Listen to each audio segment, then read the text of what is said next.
really interesting personal practices. So I get it. This is all an illusion, but you do monastic retreats, you shave your head, you shave your eyebrows, you do a week of silence. I've done that, yes. So walk me through, what's the power in that? The power in that is to suddenly start to become comfortable with questioning your habitual certainties. So if I asked you, what is this? You'd say it's a cup, right? Well, if you were a baby, you wouldn't know this is a cup. This is a shape, this is a color, this is a form, this is a sensation, this is a taste, and it's noise. The rest is a story. It's a human story we created, just like money or Wall Street or nation states or colonial empires, and we take that for reality. So when you have time to question your habitual certainties, you'll realize, actually, we know nothing. Nothing. Everything we know is made up. It's a human construct, and once we are embedded in that human concept, we call it reality. We don't question what is the source of this experience. So retreats, practicing mindful awareness of mind, of mental space, of the web of relationship, the mystery of existence, takes you slowly deeper to your true self, which is the orchestrator of everyday experience. What's the importance of silence? As Rumi said, God's language is silence, everything else is poor translation. So is it listening to the subconscious? So for instance, part of the reason that meditation has been so powerful for me is, and I get what you're saying about correlation, but as you said, it's very strongly correlated. So breathing from my diaphragm, being quiet, takes me out of the sympathetic nervous system and into the parasympathetic, allows me to rest. You've done a lot of research into that, which is really, really fascinating. And it creates a quiet in my mind so that I can tap into the subconscious while I'm awake, which has been very powerful. It makes me feel far more creative. I'm getting far-flung connections that I wouldn't otherwise get in my mind. So it's been very advantageous. Is that the same experience for you with silence, or is there something I'm missing? No, all of that is very important, because the moment you start going into the direction of pure consciousness, you go also in the direction of homeostasis, which is self-regulation. You go in the direction of healing. You activate the parasympathetic nervous system. What's some of the science around there that your research has bared about? Because it's pretty impressive. We tested people who are in a one retreat. We call it the seduction of spirit, which is a nice name.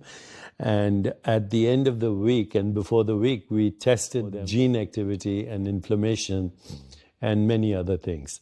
We found that genes cause self-regulation and healing went up some 17-fold over baseline.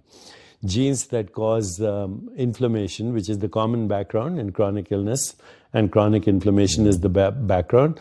Genes that cause chronic inflammation went down. The level of the enzyme telomerase, which influences how we age at a genetic level, telomere length, went up significantly. In some cases, 40%. Now, this can all be explained through what we call epigenetics. And it's a revolution, and many people have replicated these findings now. Our study was done in collaboration with scientists from Duke and Harvard and UCSF and UCSD and Scripps and so on, but other people are replicating, finding similar data, if not exactly identical data. So this is a big revolution. Now, for people that don't know epigenetics, can you give them just a quick breakdown? Yeah, you're born with 25 genes from your parents. You also have 2 million to 20 million bacterial genes in your gut. These bacterial genes are called the microbiome. The human genes are the genes you have. They interact with each other to produce all the metabolites in your body and produce what you call a biological organism and maintain its health. Epigenetics says that daily experience influences the activity of your genes. So you're born with a deck of cards, but now you know how to learn how to play the deck of cards so you can win the game of life, if you want to use that metaphor.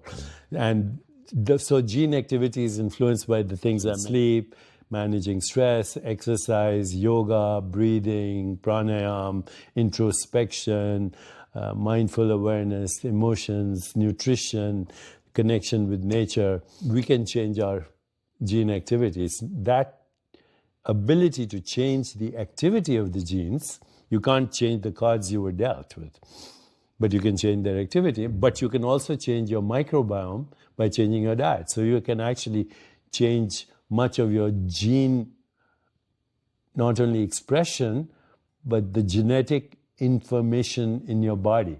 You can change the microbiome, the entire gene population, your diet, and following lifestyle. You can change the expression of your genes. That's epigenetics. Epi means above. And epigenetics, there's the sheath of proteins above the genes that responds to every experience you have: mental, physical, perceptual, emotional. All right. Now walk us through some of the things that you do, from going around with the begging bowl to daily yoga. Like, give us some prescriptive stuff for winning at the game of life.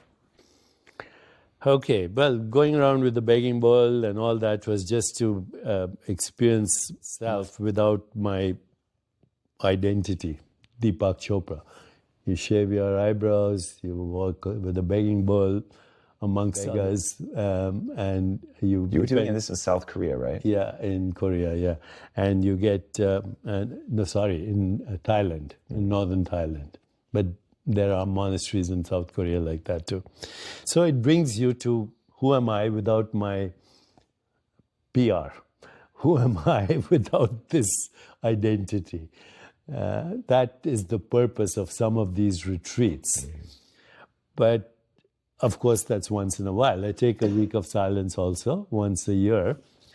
But here's what I do every day. I start my day with 4 questions. Who am I? What do I want? Who wants to know? What is my purpose? And what am I grateful for? Then I go into about meditation very early in life, which is going to stillness. Now, do you answer those questions, or that's what the meditation is for? That's what the meditation. You live the questions. Consciousness moves you into the answers, because consciousness is infinite and has infinite correlations. You don't have to worry about the answers. You know, it's a thing. Ask and you shall receive. The unexamined life is not worth living. So you just practice that every day. I do about 1.5 hours to 2 hours of stillness meditation. It includes mindful awareness of body, mind, and all that. Then I do yoga. So it takes me about 3 hours to do my morning routine. I normally don't start my day till 11. Today is an exception for you. Thank you. And then I normally don't work after 5, other than when I'm giving a talk or on a tour or doing media, but normally 11 to 5. And on weekends, I write and reflect, and I enjoy.